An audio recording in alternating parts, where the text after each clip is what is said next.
All right.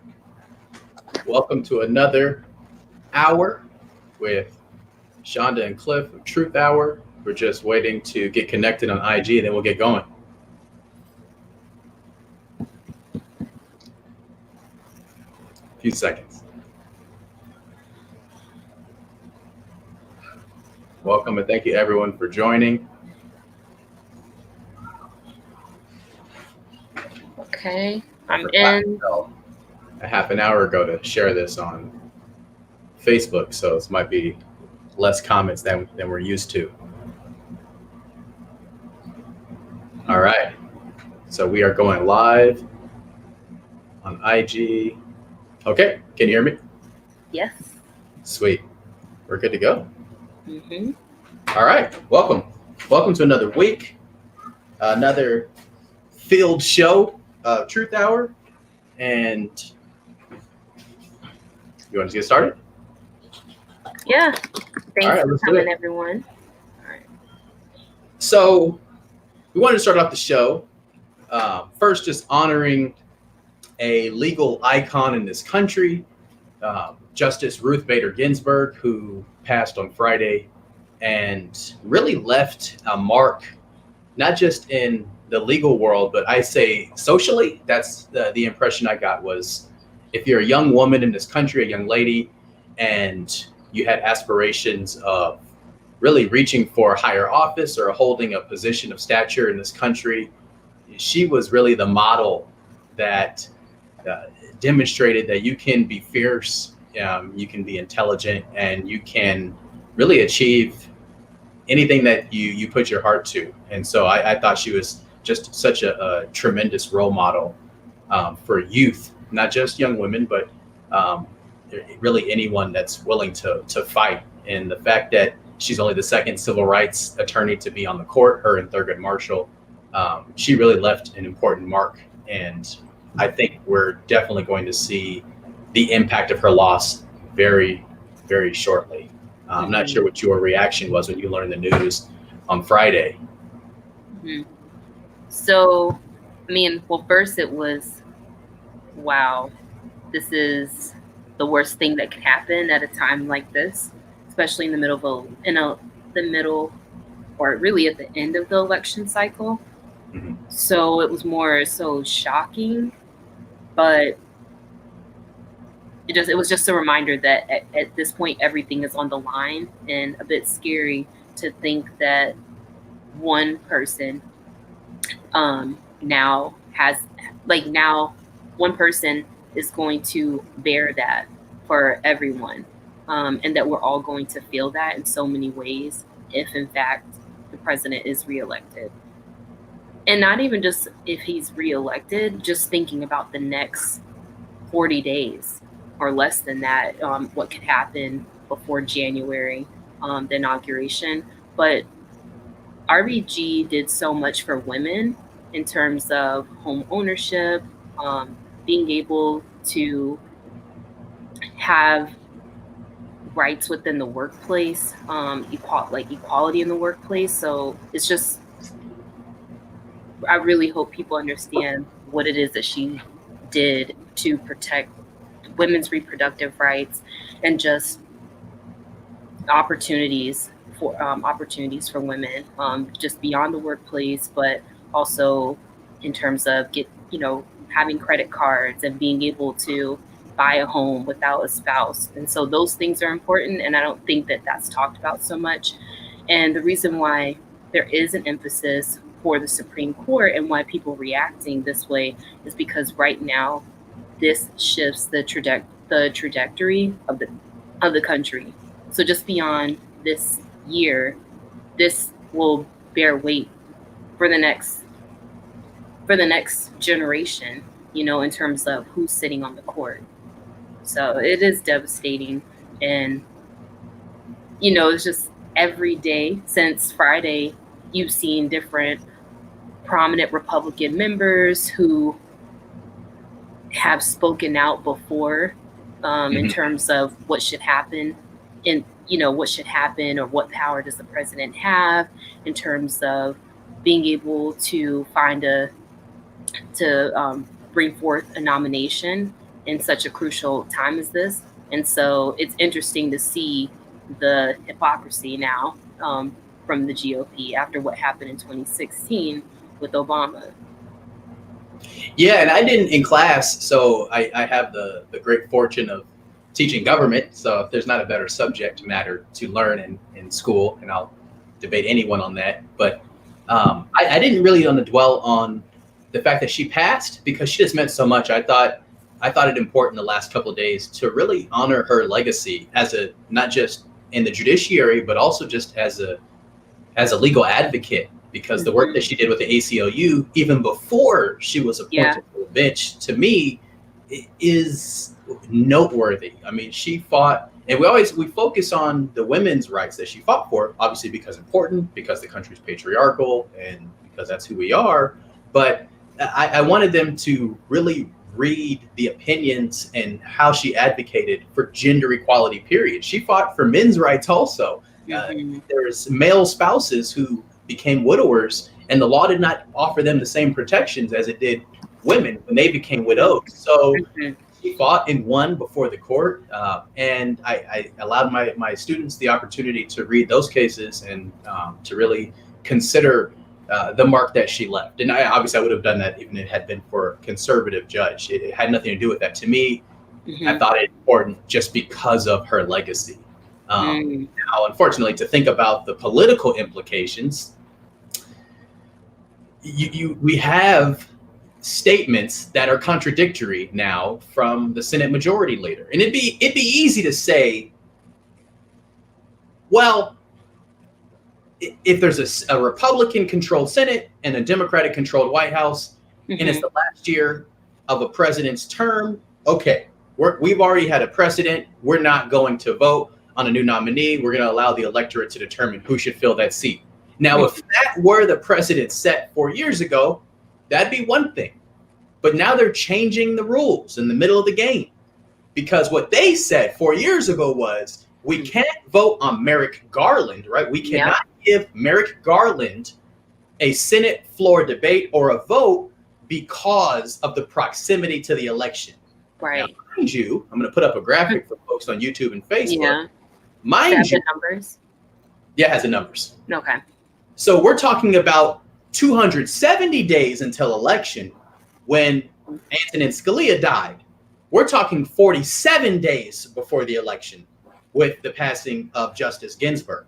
So clearly that was not the reason that Merrick Garland didn't get a vote. It was just individuals with craven political interests deciding that it was not politically advantageous for them to bring this up for a vote 4 years ago. And it's pretty sad now that it's not even precedent setting. Now it's just the precedent that's being established is you do what the hell you want, when the hell you want to. That's how I see what's going on. Yeah. And so I'm going to talk about possible solutions for the Dems, but I'm curious what you think of the tools available to the Dems. What would you like to see them use now, assuming they try to go forward? And then let's imagine they win the election. What would you like to see the Dems do? You're talking about in terms of within the next, like before the end of this year? If Mitch McConnell brings Trump's nominee up for a vote before November 3rd, the Dems have some options to stop that. But let's say they don't do it. They can't get this done, which would be historic speed. If they do have a vote before the election, it will be done in historic speed. It's never been done in 4 weeks. Let's say they can't get it done prior to November 3rd, but Biden wins. I think it's a long shot, but let's say Biden wins and the Dems take the Senate. So during a lame duck session, Mitch McConnell tries to push this vote through. And there's nothing the Dems can do to stop this. I was gonna say they can't do anything, because even if they were to take back the Senate after the election, they're not sworn in until the first week of January. Correct. So there's I mean they're very, I see you're gonna go over them, but I'm just saying in terms of you might as well go over them. So they have a few options, and I want to hear what you would possibly support, what you think is far-fetched, what you think would divide the country, and what would you care if it does divide the country? I'll go with the least extreme, in my view, the least extreme. The Dems could expand the federal judiciary. All they have to do is pack the court. It's been done before, and there's no. But the thing is, would they be doing that right now? No. You're saying that's not it. So I'm answering a different question because I'm going to come back at the end for what they can do. Yeah. So the question I'm answering is, what can they do in January after they take office? They take the Senate, they take the White House. What can they do? They can pack the court. There's no constitutional restriction against them packing the court. And for those of you just joining us up at the banner, Becca, we're talking about, we were first honoring the legacy of Justice Ruth Bader Ginsburg, and now we're thinking about the political implications of her not having that seat, and Trump potentially filling that seat. So I say that they can pack the court, and I think that they should. They're not constitutionally restricted against doing so, and the Republicans have been cheating all this time. The question I asked today is, like, if you're in the middle of a competition with someone and you're unable to be successful in this competition because your opponent continues to either change the rules or not play by the same rules you're playing by, if you want to be successful, what do you need to do at some point? What do you have to decide to do? You got to also play by a different set of rules or adopt the behavior of your opponent.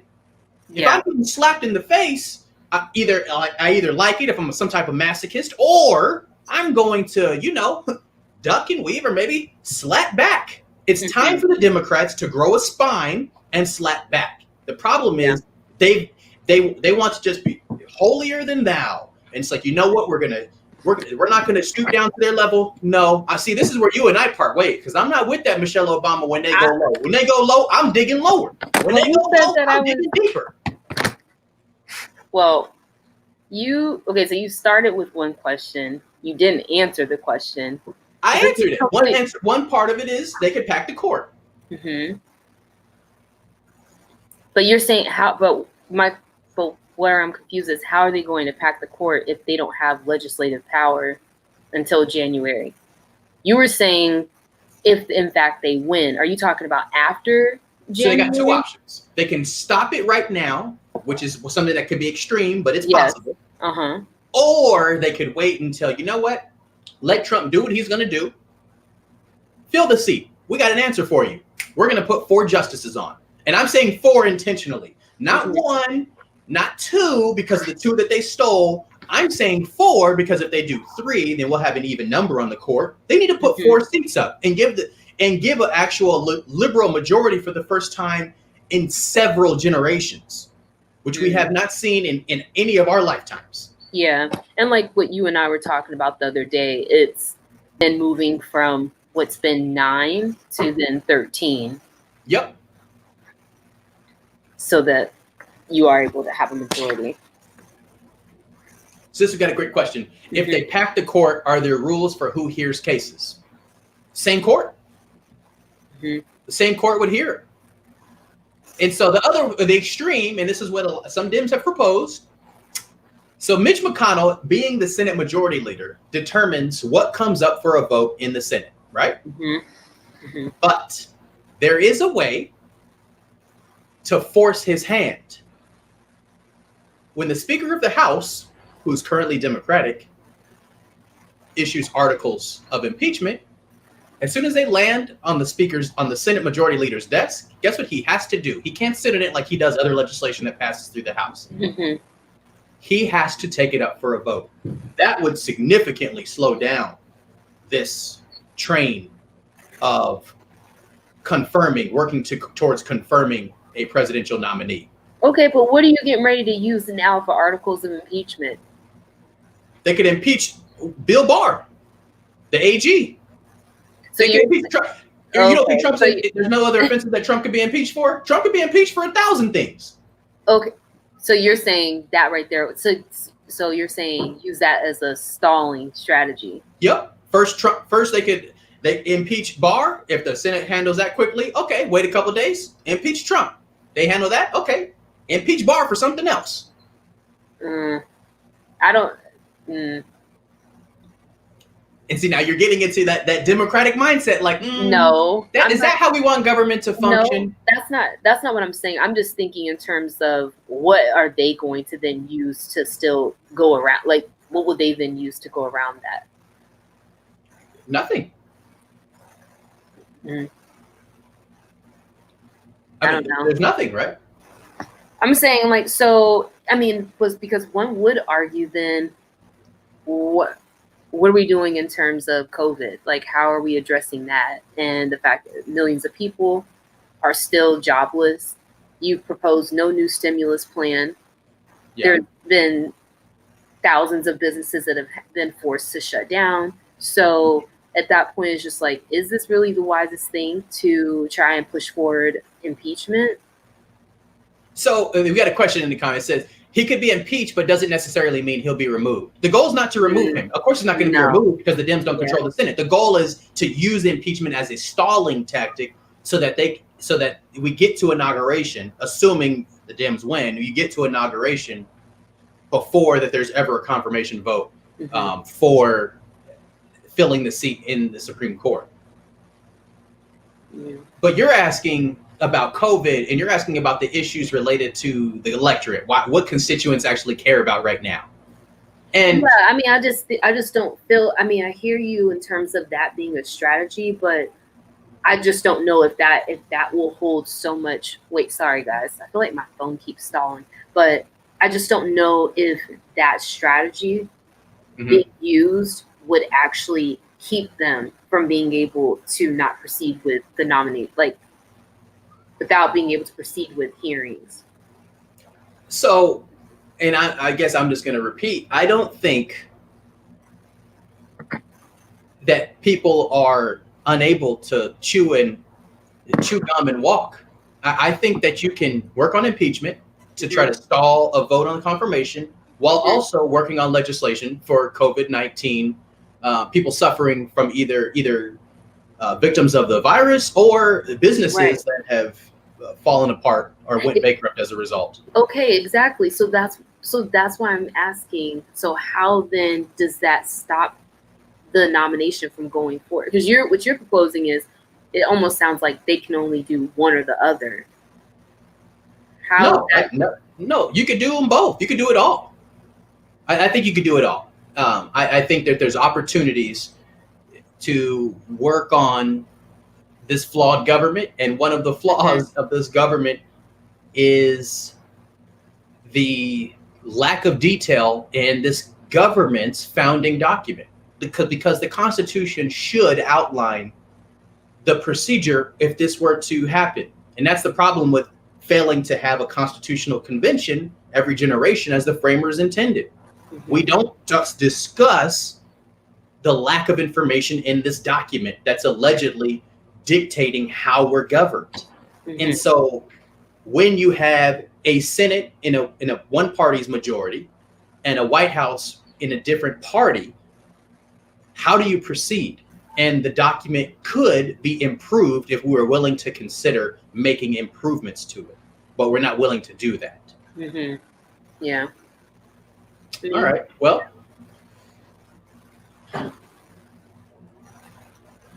were you about to read a comment? No, sorry. I was just moving on.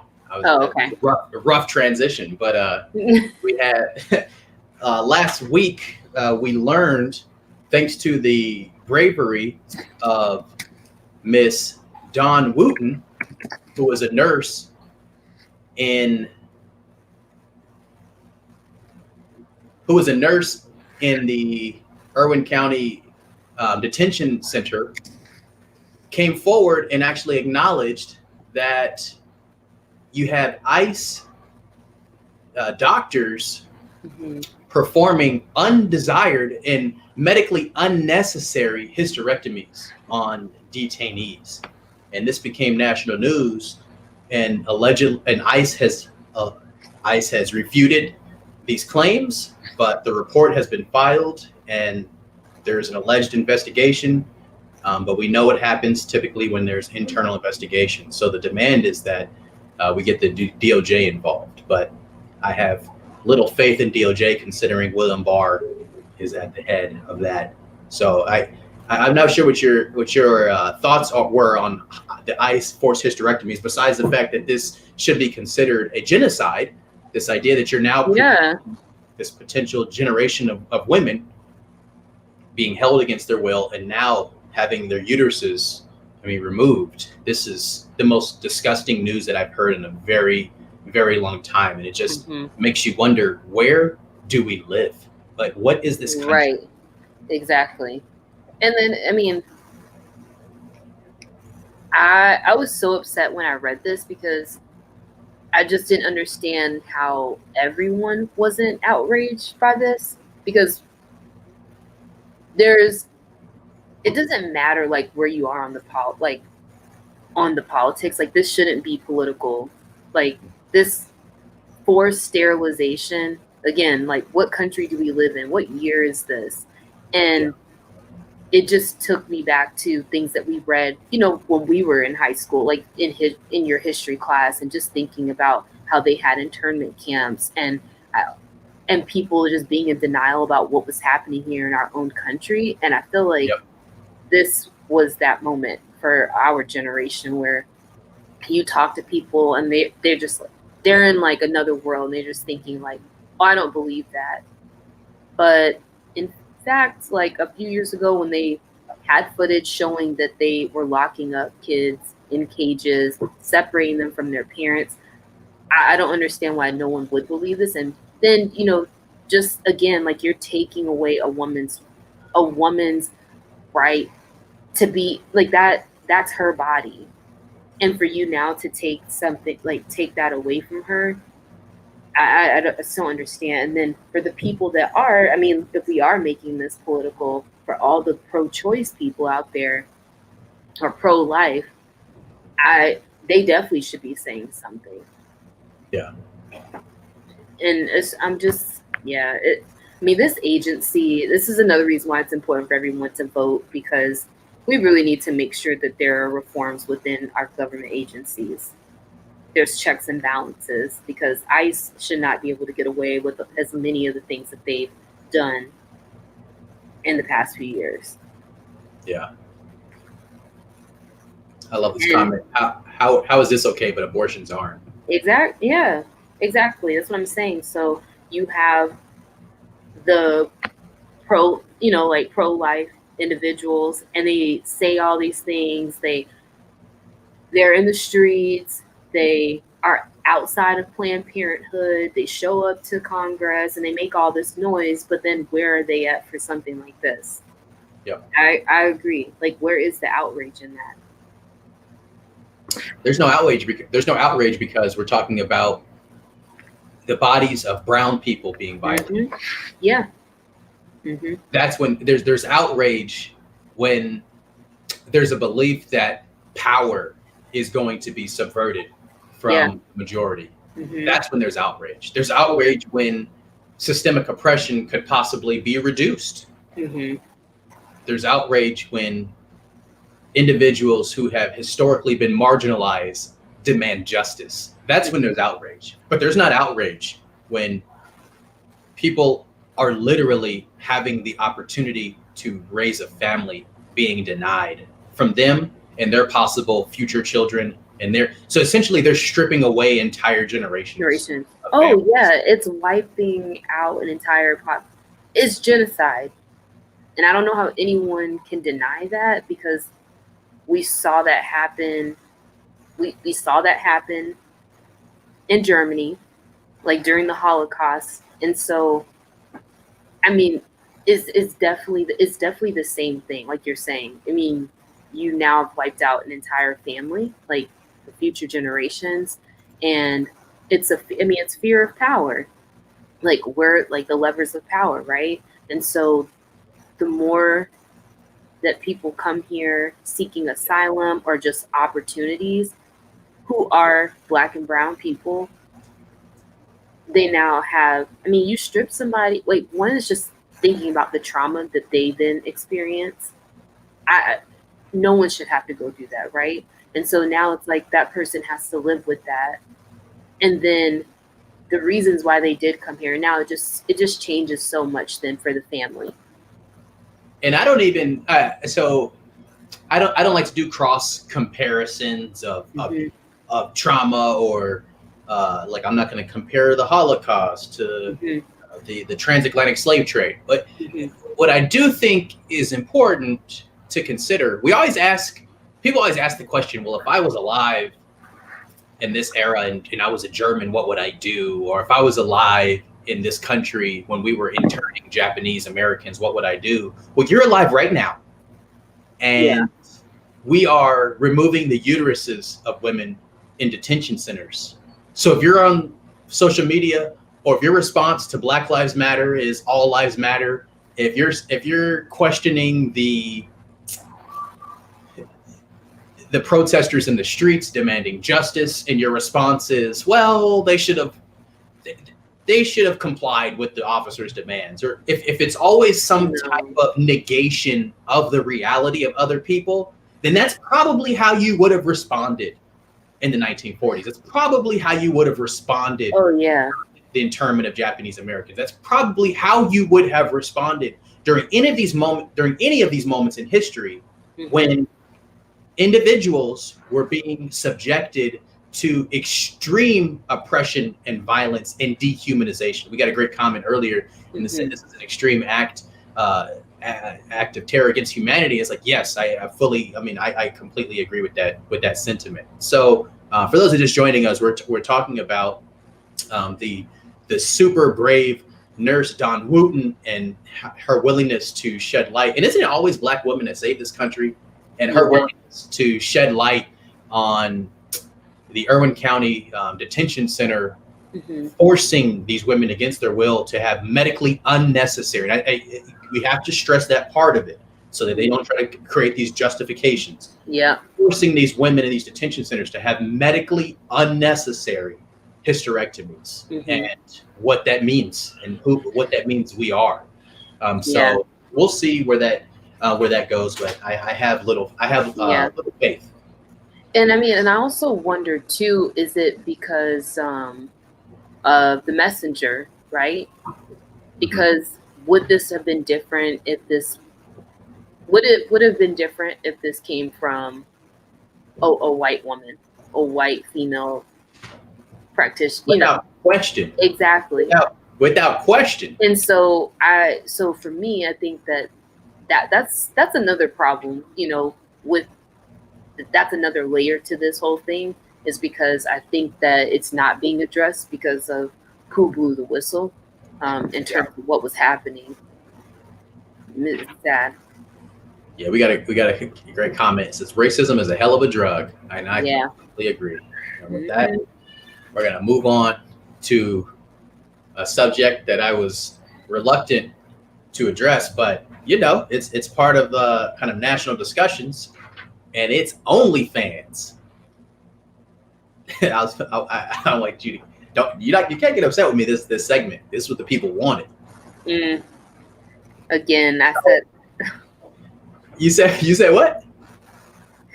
I'm just thinking back to when you asked me about this, and I'm like, what is that? No, I don't know what that is. So click here, everyone, to enlighten, or maybe some of you on here actually, you know about this. They might have a page.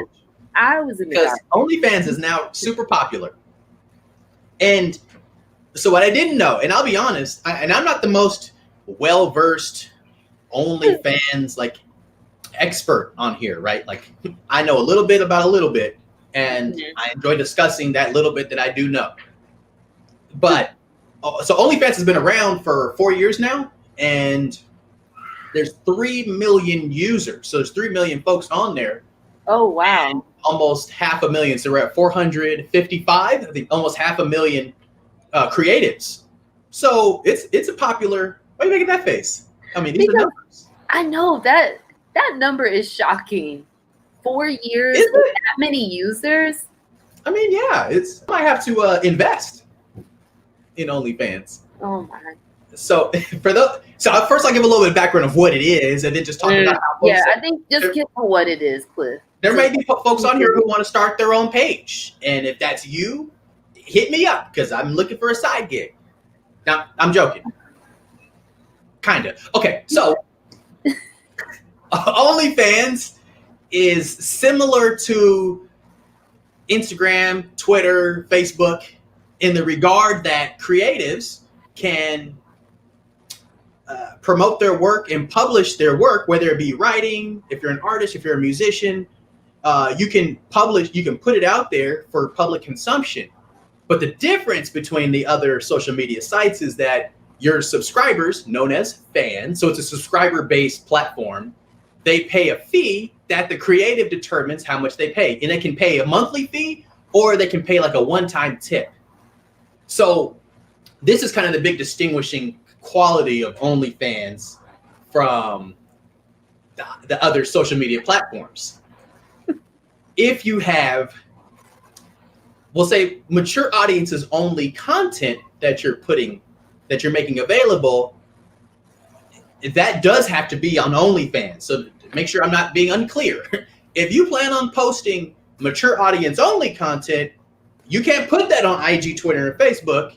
You might get banned for a few weeks. You got to put that on OnlyFans. And if you think people would be interested, if you think you have an audience for that type of content, you might. And you'll have to, I'm curious. Yes, and this is the point that I was going to make. Thank you. I'll put this comment up. So it increased by 400%. I don't know the numbers. I can't confirm. I have not done my own vetting. But so to this point, it has increased substantially during quarantine because of who is typically associated with using OnlyFans as a source of income. Sex workers who obviously during quarantine have been unable to make a living like just being like not online and being at home. So for that reason, OnlyFans has been a nice kind of supplemental opportunity for people. 75%. Okay, we get it up there. We got the best. We got fans. We got the best fans. Not OnlyFans. We got the best. Yeah, fans. I was getting ready to say that. I mean, unless you created a page that we don't know about. I might have to. If people are making money, I got all kind of pets. Maybe there's some pet lovers on there that want to see me, feed them or hang out with them. You never know. But you be feeding your pets naked though, right? No, I'm not doing that. Are you crazy? But I thought that's what we were talking about. The only so you don't have to. You can be an artist, a musician, a writer. You can, or I'm paying to promote certain mature audience only content. I imagine the people who have large followings on this data, I think that's platform are engaged in some, revealing type of activities. Yeah, Cliff, you're not going to have subscribers feeding your pets on OnlyFans pages. They might, if they like me, they might. I'll wear a tank top. Put in the comments if I'm in a tank top, would you subscribe to my OnlyFans to watch me feed my pets? Because that's about the most. No, I was gonna say you need to stay right here in Instagram with your tank top on, feeding your animals. What? That's crazy. What are people's? Oh, don't laugh. It's real. Exactly. Serious. Well, I think it's brilliant. I'm curious. So I think it's brilliant.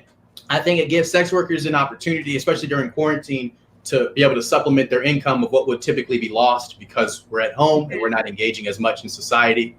But yeah, people know my politics are mostly libertarian. So I would have no issue with any person. I mean, to me, it's like we always claim we're a capitalist society. Well, this is like capitalism at its finest. If people want to engage in certain work and they can get paid for it, hey, have at it. If someone's willing to pay someone else because they're topless, and if you have the body and you're not embarrassed to do it, I mean, you can make money. I mean, hey, have at it. I got no problems with it. I don't care. I don't have the body to just go topless and make money. So that's not my reality. But it sounds like they're very inclusive. They're not body shaming people. Yeah. So you might, in fact, have some opportunity there. I'm not advocating for this. I just want to put that out there. I'm not advocating for that platform. But I'm not anti. I would if I thought I had a. I feel like you low key want to be on there. You started off. I do. What you mean? Oh goodness. Okay. Not for the MA, not for the mature audiences only material. But I do some cool stuff. Maybe I could, like, I don't know, write a short story, and I could read short stories weekly to people that I wrote. This is how it all starts. You know, I just got on there to just work, to browse. Next thing you know, you're gonna be seeing Cliff setting his stuff out. One day he has, like, you know, his blouse open with a tank top. Yeah, it's just. I did notice this. So we got a good comment. I did notice this. So it says, famous people join and then take the spotlight from people who make their livings on it. And I saw that Cardi joined and two other famous people joined. That's why I was confused, because when you initially had asked me about it, in all honesty, I really didn't know what OnlyFans was. I never even heard of this until a few days ago. And so then when I did go and search, I thought it was everyday people. And then the first thing that came up was Cardi B, and they mentioned some other celebrities. So it's just, they got they got money, and their kids are going to have money, and their kids got money. I think you leave it to the people who are actually doing this, especially for the people who, because of the COVID restrictions, are unable to make a living. Like, this is now how they're earning an income. So I'd say if you're a millionaire, probably stay off the site. Maybe not. I mean, be a subscriber, but try to, let people earn a living. Because do you want to go watch Joe Schmo, or do you want to go watch, I don't know, Will Smith? I mean, most people are going to say Will Smith, so Will Smith, stay off of there. I wouldn't pay to see anybody. That's just me. Maybe Obama. If Obama had an OnlyFans, I would pay. Obama would not have an OnlyFans page. No, but it's not all about mature audiences only. We can do other stuff. Absolutely. People have talents. He's not subjecting himself to this. We're moving on. We are. Yes. You're not. For the folks who want to start a page, it's actually simple. So if you do want to start a page, again, hit me up. But all you have to do is upload your material. Upload your material, and then you just determine what fees you want people to pay, like the amount, which is another thing I love, because typically artists are like underpaid or don't receive the value for what they think their stuff is worth. You get to determine it. So that's another cool thing. So really that's what you do. And hopefully you have a large enough following to be successful. All right. Mm-hmm. This is going to be an interesting switch to go from OnlyFans to the national debt. Yeah. That's one heck of a. Oh, I forgot I had the OnlyFans image. That's fine. All right. I just want to read one of the comments though. Someone before we switch. Let's get it. They said, one person said, "What did I walk into?" Wow. I think it's just an opportunity for people to lie to themselves. If it's to flaunt your stuff, then call it that, but don't call it OnlyFans. Shaking my head. So. All right. I unfortunately missed that one, but it's okay. My headset. Oh, okay. I imagine it was good. It's like Patreon, but just videos. Maybe we should do a Patreon. The Joan. Oh no, there's another comment. Maybe US needs to join OnlyFans. Oh, maybe it's you guys? I wonder if it's us. Us. Or maybe it says us in capital letters though. US. They'll clarify. Yeah. Okay. But what were you gonna say? No, my headset disconnected, but it's fine. I'm good. Okay. Oh, I read that last comment from Facebook. It's like Patreon. And I know that. Oh, USA. The USA. Yeah. Yeah. All right.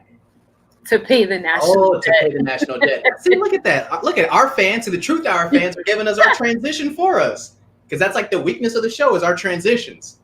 So I wanted to talk about this. This is the national debt is insane, and and people are thinking, yeah, but it's always been insane. What prompted this week? Well, what prompted it for me was the announcement that Joe Biden made. Now we're looking at 3 weeks ago? So we're hitting this a little late, but he announced his campaign in a speech that he wants to increase $2 trillion to our spending. And you're probably thinking, yeah, they always want to do that. And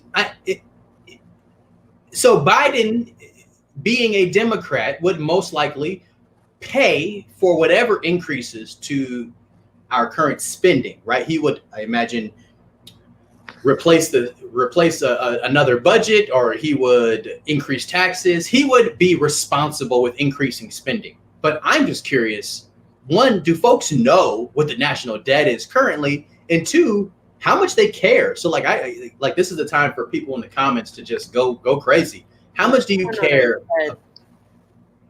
Oh no, I was just gonna read. Someone already said in the comments, it's a myth. The national debt is a myth? Mm-hmm. You said you wonder what people think. But no, what? It's real. What? Cliff, you can't knock people's opinions. You asked them to comment. I'm sorry. So, wow. But honestly, let's think about this though. Maybe okay. So I'm just gonna say this. So it's like, okay, we already know that we have our national debt, and I just want to know where they found all that money to start giving people what was the stimulus? The $1,200.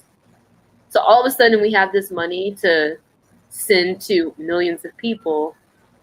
So I just wonder, like, okay, so I never got it. Well, sorry, continue. Well, I'm just saying. So it's for the people that did receive the stimulus check, what I'm saying is, it's like, where did that money come from? So we're just printing money.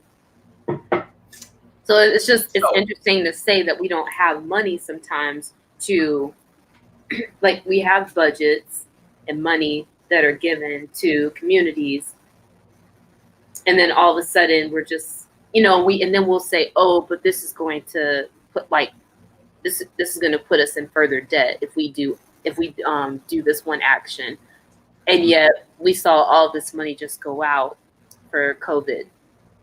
So I don't think that you can necessarily say, so I see what someone's saying, like, in terms of saying this exactly.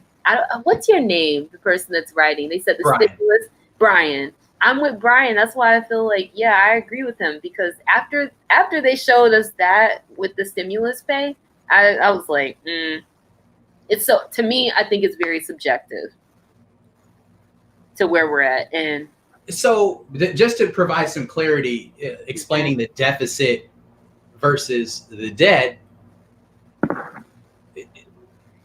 the deficit refers to the government spending more money than it generates through taxes in a year, right? In a particular year, which leads to what?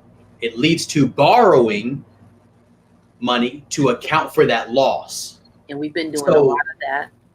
The accumulation of those deficits is what accounts is how we get our debt.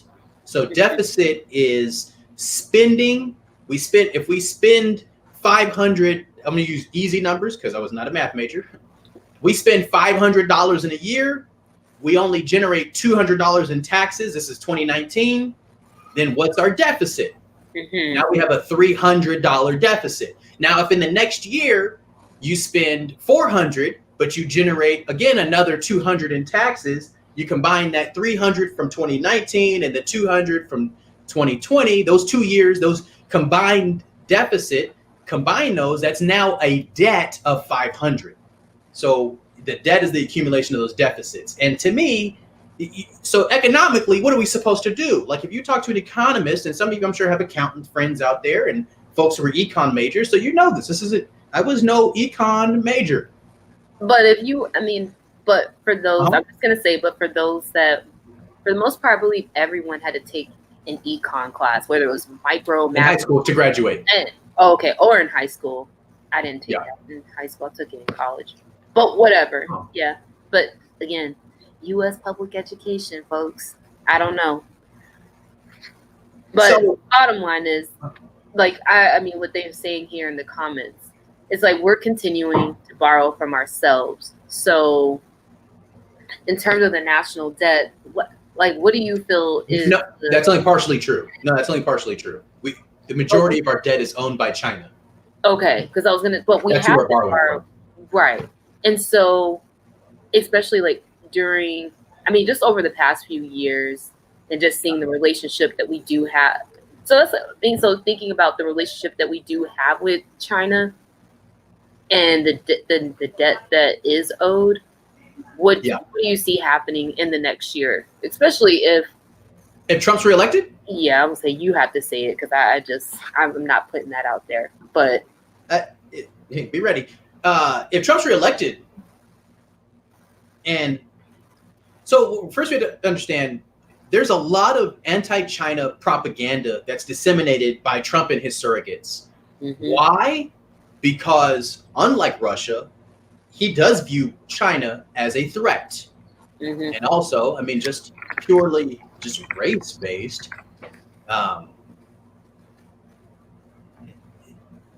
Okay, just purely race-based. I mean, Russians are white, and we already know Trump's history with Black and brown people dating back to the 70s. Some people don't like to hear that reality. What do I think would happen? Could they potentially stop allowing us to borrow money? Yeah, they could. And I don't know why they didn't years ago, but they had a good relationship with the former president and the past 5 presidents. So that's probably I haven't put the number out there. Our current debt sits at 26,790 billion, and I can't go past that because that number is changing every day. But that's 26,790 billion dollars is our debt. And Trump has, since his inauguration to February of this year, has added 2 trillion to that number. So it's something that our kids and our kids' kids are going to have to figure out how to resolve, or else, because like you said, these countries are going to stop. And to the person who's commenting, they're going to stop eventually lending us money, which they probably should have done a while ago. You can't have endless wars that are unpaid for through taxes. Remember, we're talking about deficit. So all this, you can't have just continual deficit spending. And it's really only the federal government that's engaged in this deficit spending. If you look at any state government, no one running for governor could say, hey, reelect me to be your chief executive of this state because I ran up the state budget. Yeah. Nobody would be successful in that campaign. We've never seen a governor run for reelection after saying, you know what, I ran up the debt for the state, but don't you entrust me with the state's budget? Give me more of your tax dollars. No, almost 80% of state governors keep a balanced budget. We only see this nonsense in the federal government. That's the only time we see it. And it boggles the mind, really. I mean, you have to, but unless you had a point, I just wanted to talk about military spending. So our government spends $600 billion a year. It's over that, but I'm just using easy numbers. It's about 609 something. $600 billion. Now let's look at the next great nations of the world. China, although I think it's too much, it's still a third of ours. China spends 230 billion. Saudi Arabia around 70 billion. Russia less than 70 billion. India less than 70 billion. France 60 billion. The UK 50 billion. Japan 45. You have to combine the next 6 world powers. You have to combine the next 6 world powers to equal the military budget of the United States. Do you know what we could do with $600 billion? I mean, that's what we spend a year just on the military. In a time of peace. Imagine if we had to fight another endless war tomorrow. So to your question, I don't know what China, because essentially it's almost like China is funding our obsession with tanks and guns. And that's what they've been. I mean, that's what they've been doing. And I think you sound so passionate and attached to this. And me, I'm just more so like every election, they always talk about the national debt. And I just don't, when I hear that number, I don't feel like that's something that will be resolved in our lifetime. I don't I don't because of the actions that the actions we've taken. We've been in a war now for more than 15 years. So for me, I feel like I'm disillusioned into, thinking about, okay, what happens here? Like, what can we do about the national debt? Because we continue to borrow this money. No one said no. And I guess, and maybe that, I mean, I know that's part of the problem, right? Is that we just know that the money will be there. We're counting on that, but it's also not a good place to be in, because if we do divide ourselves with these other countries and we don't have the money, what happens then?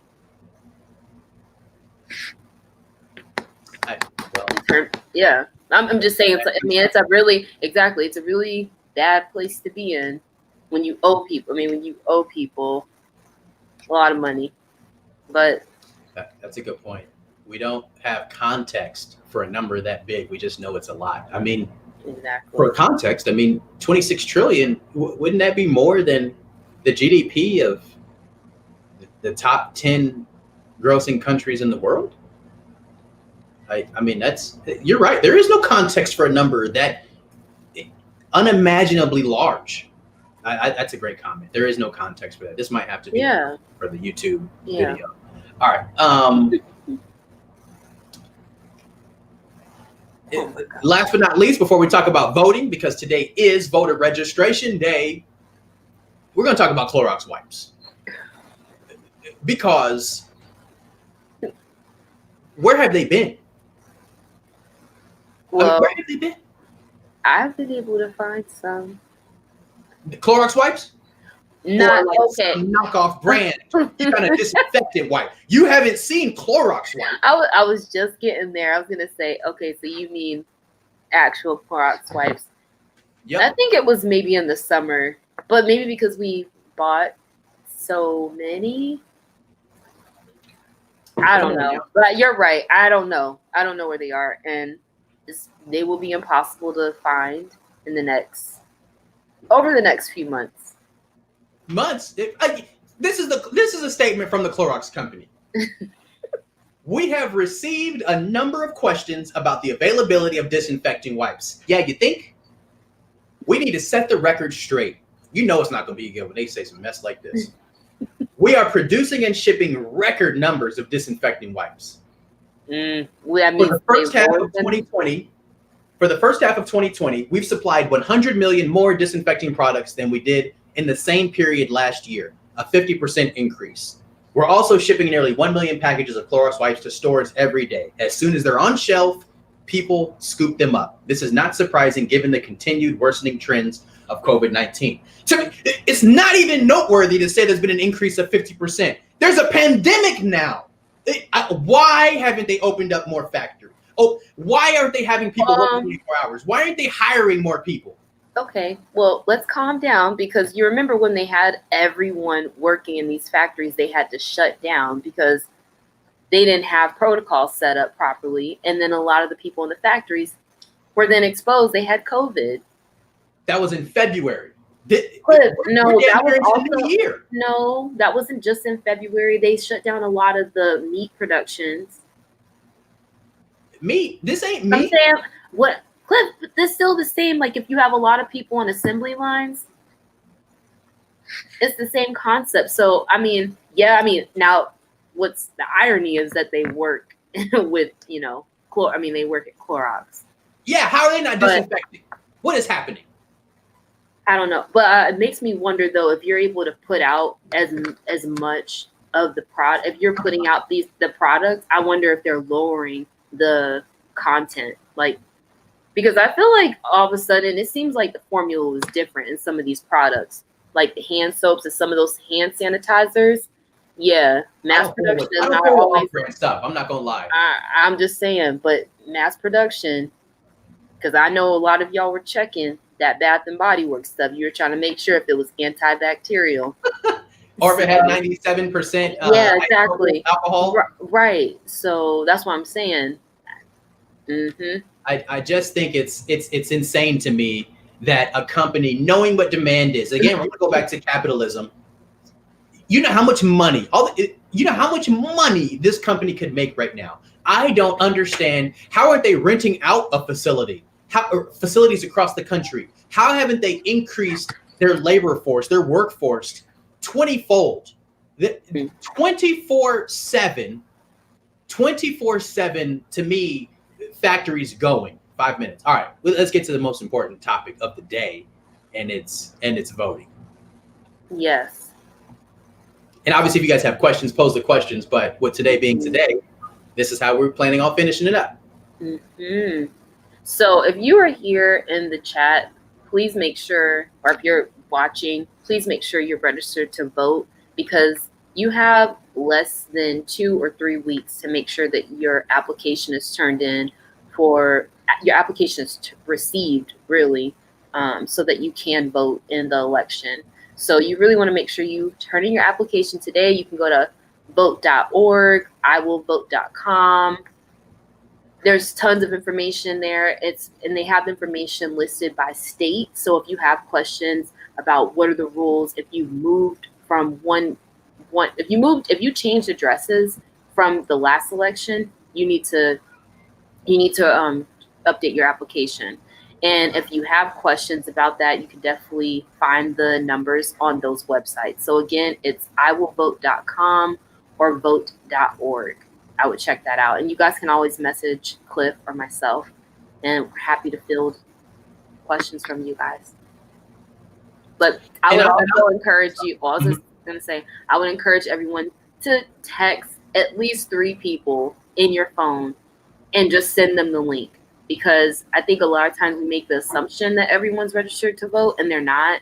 And it's as simple as, oh, they didn't change I forgot to change my address. And I hate to break it to you, we're in the middle of COVID. Some of you might not actually want to show up to the polls, or you're counting on receiving a mail-in ballot. But if you moved addresses, your ballot's not going to arrive. So you need to check this. Yeah, especially, so I think the majority of the people tuning in right now, because you guys haven't brought a friend with you, if you got friends in other states, invite them, bring a friend to Truth Hour so we can grow this thing. But what I'll say is, mostly if you're in California, this isn't going to affect you because Gavin Newsom isn't purging people from the voter rolls. But if you have friends in Texas and Florida, Mississippi, Carolina, Ohio, especially, some of these other states, Pennsylvania too, you really need to communicate with your friends and family just to ask them, when's the last time you checked your voter registration? Because in some of these states, if you have not participated in an election in the past 24 months, you're purged. It's known as purged. You're removed from the voter rolls. And so that's why it's critical. I know you've probably heard this or seen it on social media. Yes, I'm registered. Yes, I'm registered. Are you sure you're registered? And what's the harm in just spending the 30 seconds going to one of these sites, iwillvote.com or vote.org, and confirming that you are registered? It is critical. Georgia's another. Oh, well, heck. So we got this. We got a great comment. Georgia with an exclamation point. So if you have Netflix, or if you have a friend that has Netflix that's willing to let you use their password, go to Netflix and watch the documentary All In. This really exposes some of the voter suppression tactics that have been used in the past 20 some odd years. But most recently, it focuses kind of on the Georgia gubernatorial race from 2018, where Stacey Abrams, the Democratic candidate, had the election stolen from her. We're talking tens of thousands of Black voters specifically purged from the voter rolls. And guys, we're sorry, we're getting ready to close out. So again, just go to vote.org for that information. Text 3 friends, the link, make sure that they're registered to vote, and yourself. And we will see you guys next week. Yeah, and I mean, please, we love doing this, and maybe one day we'll be big enough for OnlyFans, but we're only going to get there if you bring a friend. Cliff will be on there, not me. But if you like what you're seeing, drop a comment. The video posts automatically on IG in about 2 minutes. go to the comments. If you're on YouTube or Facebook, go to the comments, write to us, let us know. You can reach me at cliffh@masonreport.com. That's my email. Like you can reach us and just say, hey, I love it, I hate it. What can we do better to change it? All right. Thank you for joining us for this week of this episode of Truth Hour, and we'll see you next time. Bring a friend next time.